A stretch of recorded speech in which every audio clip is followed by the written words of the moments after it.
Hello, नमस्कार। Welcome to एडुकेशियस। आज है 13 जनवरी 2024 and we are back with our daily Economic Times analysis. Let's start with that.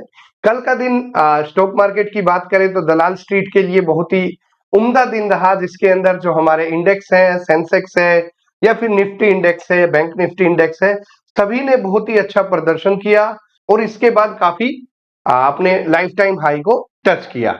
Basically ये जो तेजी देखी गई थी, ये आईटी कंपनी के जो रिवेन्यूज या फिर प्रॉफिट के डेटा आने थे, वो अनएक्सपेक्टेड आए। यूजुअली बहुत ही स्लोनेस देखी जा रही थी इन डेटाज के अंदर, बट जो डेटाज आए वो these were not as per the expected, these were not as expected and were in a positive trajectory. Let's start with that. It's not so bad. Dalal Street indices soars to fresh highs. Indian stocks rose to fresh all-time closing levels, and it was led by a surge in IT shares. Basically, IT shares के अच्छे data आए थे. As the investor judged the third quarter earning of the sector leaders like TCS and Infosys, they were not as adverse as expected. And the optimism inspired the market to overlook the escalating Red Sea crisis issue, and which caused a jump on oil prices. आपको पता है कि red सी के अंदर crisis चल रहा है, उसके बाद यूएस और यूके ने एक जॉइंट स्ट्राइक की है यमन, जो कि हाउती बैक्ड यमन जो फोर्सेस हैं उनके ऊपर, by way of air strike and sea strike, जिसके बाद एरिया के अंदर काफी टेंशन हो गई और अभी ऑयल प्राइसेस में भी तेजी देखने को मिली, जो कि $80 पर बैरल था। बट इसका इतना ज्यादा इंपैक्ट हमारे स्टॉक मार्केट्स पे नहीं पड़ा, क्योंकि जो आईटी की अर्निंग्स थी उन्होंने इसको क्लाउडेड कर दिया, और जो इन्वेस्टर्स था उसका काफी पॉजिटिव आउटलुक रहा और दलाल स्ट्रीट ने नई ऊंचाइयों को छुआ। The BS Sensex gained 847 points in a day, which was equal to 1.2%. That was the high, 847 points in a single day, and it closed to 72,568.5. I was looking into the stock market indices many times a day, and it touched after 3 p.m. It touched this all-time high after 3 p.m. and the record high was 72,720. Similarly, Nifty was up 247 point or 1.14%, and it reached 21,894. So the bull phenomena in our Dalal Street, that is stock market, is continuous, and as estimated by some of our analysts, that after this 7 to 8 week of bullishness, it may see the bear side. It did not happen, and the Sensex as well as other benchmark indices are continuously moving higher and higher and reaching the new heights of bull market. Moving on to next. India blocks global cryptocurrencies sites over laundering fears. Basically India ने कुछ global जो crypto currency की sites हैं या platform है, जैसे कि सबसे बड़ा प्लेटफॉर्म देखा जाए तो बाइनेंस है। ये इनकी बेसिकली इंडिया के अंदर कोई एंटिटी नहीं है, कोई एग्जिस्टेंस नहीं है। They operate from foreign lands and they do not have any licensing in the country.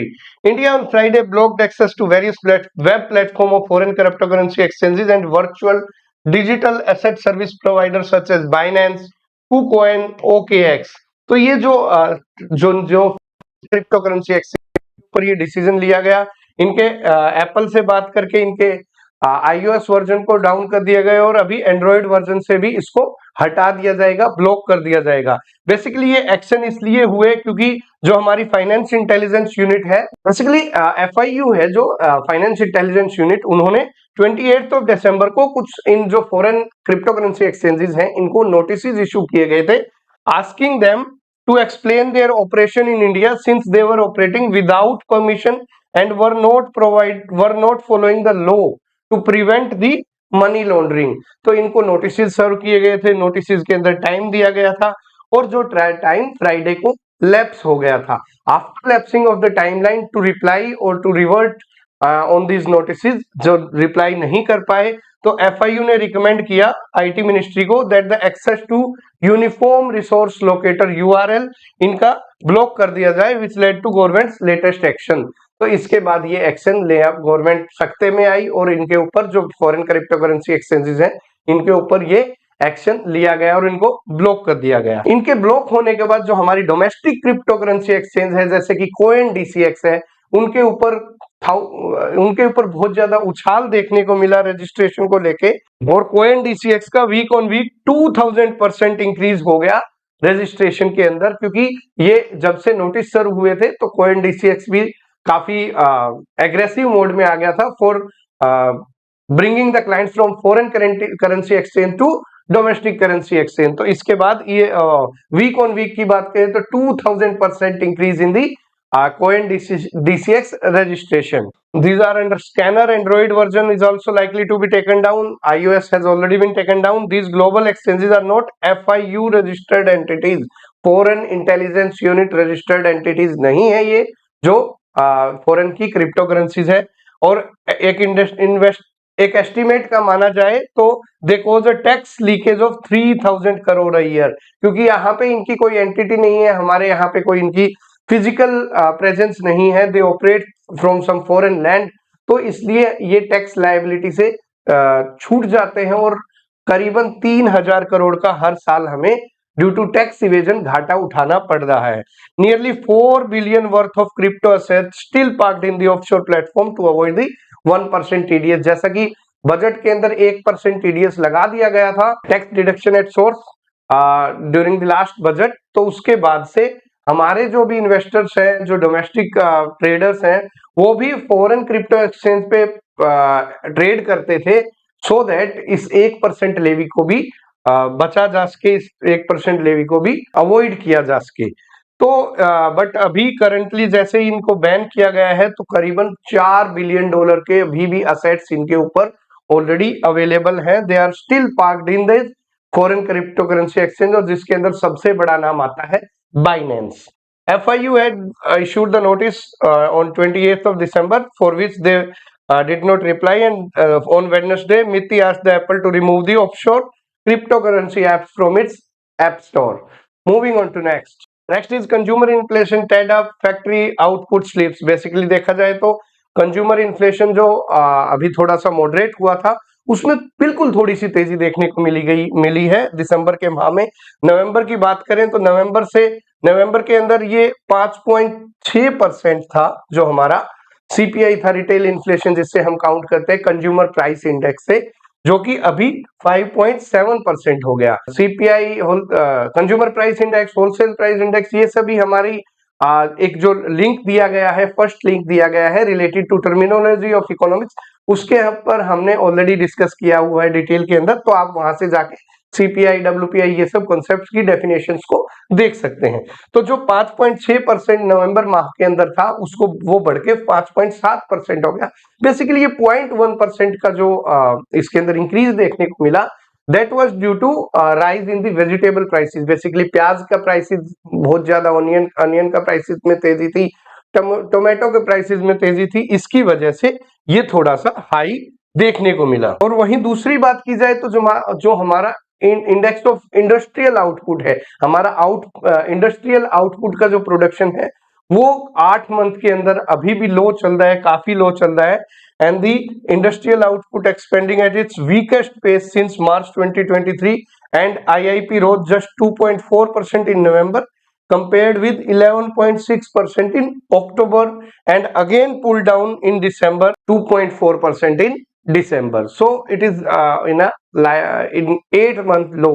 तो हमारी प्रोडक्टिविटी थोड़ी स्लो पेस से चल रही है if you consider the data of index of industrial output. जो हमारा इन्फ्लेशन है वो अभी भी टारगेटेड लेवल्स के ऊपर ही है, तो कुछ घबराने की इसके अंदर बात नहीं है। बट जैसा कि हमने अभी देखे कि जो रिसेंट एयर स्ट्राइक्स हुए हैं यमन पे, हाउती पे, related to that Red Sea crisis, उसके बाद हमारे तेल के प्राइसेस बढ़ने की संभावना है just before the general election scheduled to be conducted in May और जून 2024।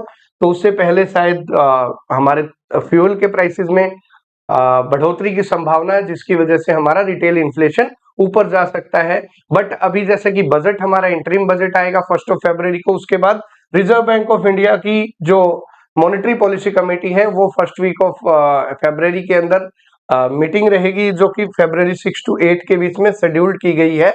और उसके अंदर भी हम, जो एनालिस्ट का मानना है कि उसके ऊपर भी ज्यादा कोई रेट चेंजेस के अंदर ज्यादा कोई बड़ा फैसला नहीं लिया जाएगा। ऑलरेडी जो हमारा सेंट्रल बैंक है, रिजर्व बैंक ऑफ इंडिया, उसने जो पॉलिसी रेट है उसको रेपो रेट को 6.5% ही रखा है ऑलरेडी काफी टाइम से, for the fifth consecutive times in its MPC meetings, monetary policy committee meetings.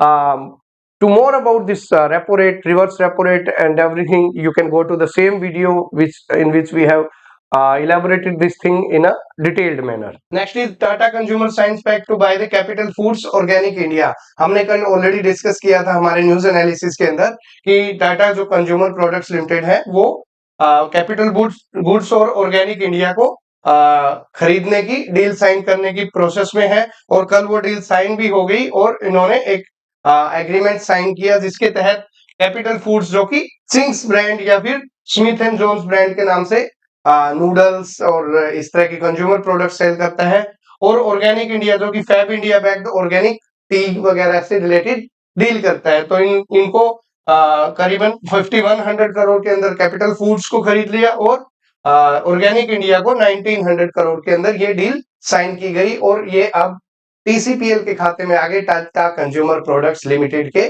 Bucket के अंदर ये दो ब्रांड्स आ चुके हैं। Moving on to next, HCL tech bucks trend, Wipro net profit falls again. जैसा कि हमने डिस्कस किया था कि अभी अर्निंग्स आई है IT सेक्टर की, तो इसके अंदर HCL टेक्नोलॉजीज ने काफी अच्छी बाजी मारी है, और उसका जो रिवेन्यू है वो करीबन 6.5% रिवेन्यू एक्सटेंड हो गए, 28,446 रिवेन्यू इंक्रीज हुआ, that is between the October and December 2023। और बात करें इसके प्रॉफिट की, तो प्रॉफिट भी 6.2% इंक्रीज हुआ है, and it is now 4,350 crore.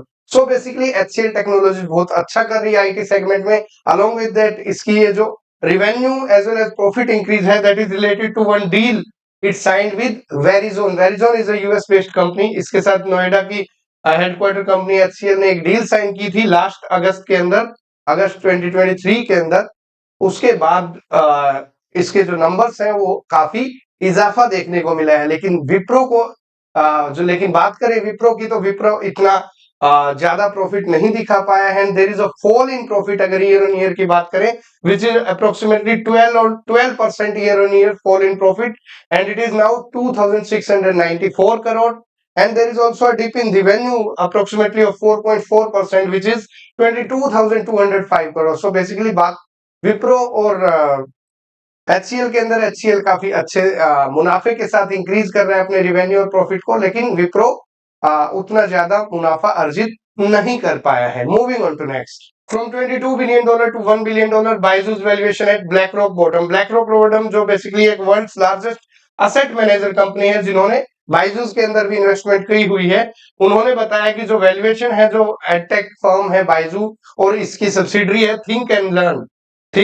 जो कि आकाश इंस्टीट्यूट भी चलाती है, फिजिकल इंस्टीट्यूट चलाती है, तो उसके अंदर जो वैल्यूएशन है उसको काफी घटा दिया गया है। $22 बिलियन से $1 बिलियन इसकी वैल्यूएशन कर दी गई है, और इन्होंने जो US की सिक्योरिटीज एक्सचेंज है, that is security and exchange commission of the United states, उनके अंदर अपना सबमिशन दिया है ब्लैकरॉक ने, दैट जो हमारा शेयर है, दैट शेयर इज नाउ जो हमारा शेयर $4,660 पर शेयर था, that is now priced eight $209.57 पर शेयर। तो इसकी शेयर की वैल्यूएशन काफी कम हुई है, जिसके बाद में बाइजू की overall valuation is now $1 billion, which is very less from the estimates. तो बाइजू एडटेक कंपनी काफी अभी जिसके ऊपर बड़ी आशंका के बादल लहरा रहे हैं, और इसका आगे फ्यूचर क्या होगा ये तो समय ही बताएगा। Moving on to next, next is credit worthy how national curriculum framework will work. National curriculum framework एक फ्रेमवर्क बनाया जा रहा है इंडिया के द्वारा, जो कि जो एजुकेशन सिस्टम है उसके अंदर काफी बदलाव लेके आएगा। बात करें स्कूलिंग की, higher education, right from elementary education to higher education as well as vocational education, उसके अंदर आपको एक क्रेडिट सिस्टम से गुजरना पड़ेगा। आपका बोर्ड चाहे CBSE हो, चाहे ICSE हो, चाहे स्टेट बोर्ड हो, basically you will have to earn the credits and then they will be helping in securing your future. So it is a credit system, basically the credit framework, it is a kind of credit system which will align the education and skilling landscape by allowing the student and youth to gain skills while pursuing their education, or to gain education while pursuing their skill, vice versa. So education को और skill को side by side, और जो भी आप सीख रहे हैं उसके एवज में आपको क्रेडिट्स दिए जाएंगे जो एक्यूमुलेट करके आप अपने आगे का फ्यूचर सिक्योर कर सकते हैं। तो ये करिकुलम क्या चीज है? It is jointly developed by high level government committees of various ministries, and it is a single meta framework for assignment as well as integration of credit earned from elementary school, higher and vocational education and training।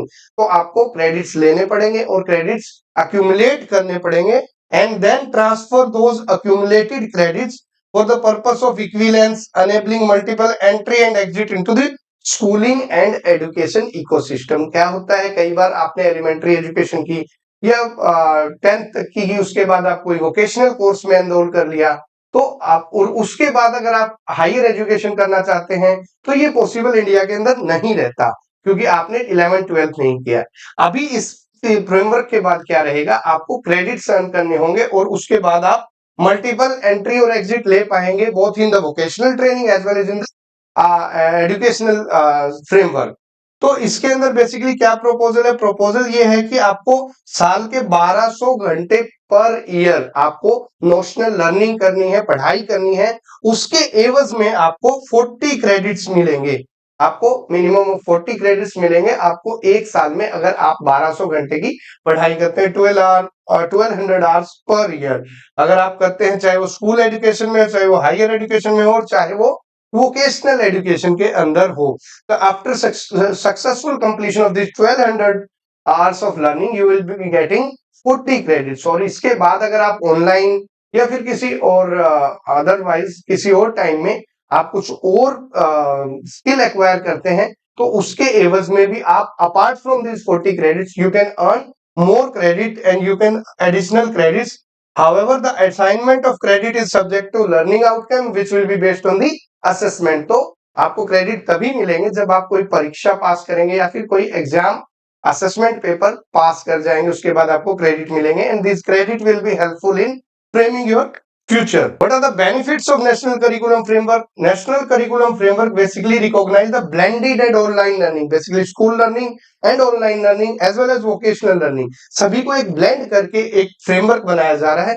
तो आप technology का use करके आप along with your schooling you can learn some like digital language, artificial intelligence, machine learning through some online, by enrolling into some online course you will get credit for that also along with your schooling।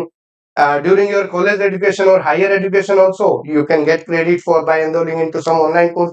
So basically to give importance to the flexible as well as online system of education, this national curriculum framework is being formulated by the government of India। Moving on to next, Goyal says US fund house looking to invest $50 billion in India। जो हमारे minister Piyush Goyal जी, उन्होंने नाम ना लेते हुए बताया कि India के मैक्रो इकोनॉमिक कंडीशंस को देखते हुए, मैक्रो इकोनॉमिक इंडिकेटर्स के इतने पॉजिटिव आउटलुक को देखते हुए एक यूएस का फंड हाउस है जो कि करीबन $50 बिलियन हमारे इंडिया के अंदर इन्वेस्ट करने जा रहा है। तो बेसिकली जो फॉरेन इन्वेस्टर्स हैं वो एक ब्लू आई, बहुत ही ब्लू आई से इंडिया को देख रहे हैं, बहुत ही पॉजिटिव एस्पेक्ट से इंडिया के, by assessing the macro economic indicators like the pace of economy, controlled inflation, better ease of doing facilities, etc etc etc। तो इनको देखते हुए बाहर के बहुत सारे इन्वेस्टर हमारे यहाँ पे इन्वेस्टमेंट करना चाहते हैं। And such investment, such a big investment by a fund house in from US is expected to come in India, though due to terms and condition and some business clauses इन्होंने उस fund house का नाम अभी disclose नहीं किया, but that will bring a $50 billion huge investment to India। Moving on to next, fiscal deficit target likely to be met। Goldman सैक्स जो हमारी एक फाइनेंस एनालिसिस ग्लोबल कंपनी है, गोल्डमैन सैक्स, उन्होंने एस्टिमेट जताया है कि जो इंडिया का फिस्कल डेफिसिट है वो जो गवर्नमेंट का जो एस्टिमेटेड जो टारगेट है उसी के दायरे के अंदर रहना चाहता है।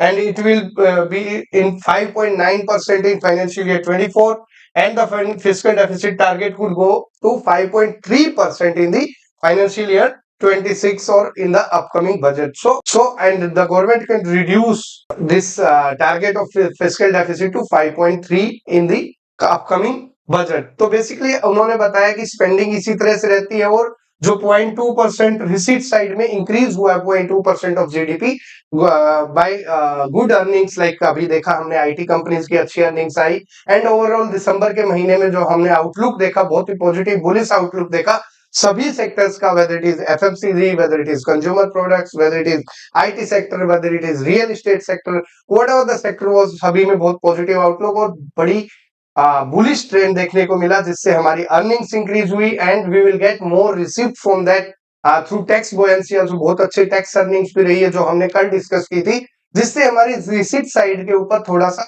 इजाफा देखने को मिलेगा और हमारा फिस्कल डेफिसिट है जो वो दैट विल नैरो अप। तो हमारा target usually fiscal consolidation road map का 4% प्लस माइनस 2% का जो गवर्नमेंट ने एक रोड मैप तैयार किया है, उसके it is well with in the ambit of that fiscal consolidation roadmap, that is 5.9% in financial year 24, and it could come to 5.3% in the coming years ahead. So this is all for today's economic time analysis. We'll be back with our new edition of the economic time analysis on Monday. Till then, stay with me, stay with education. Jai Hind, Jai Bharat.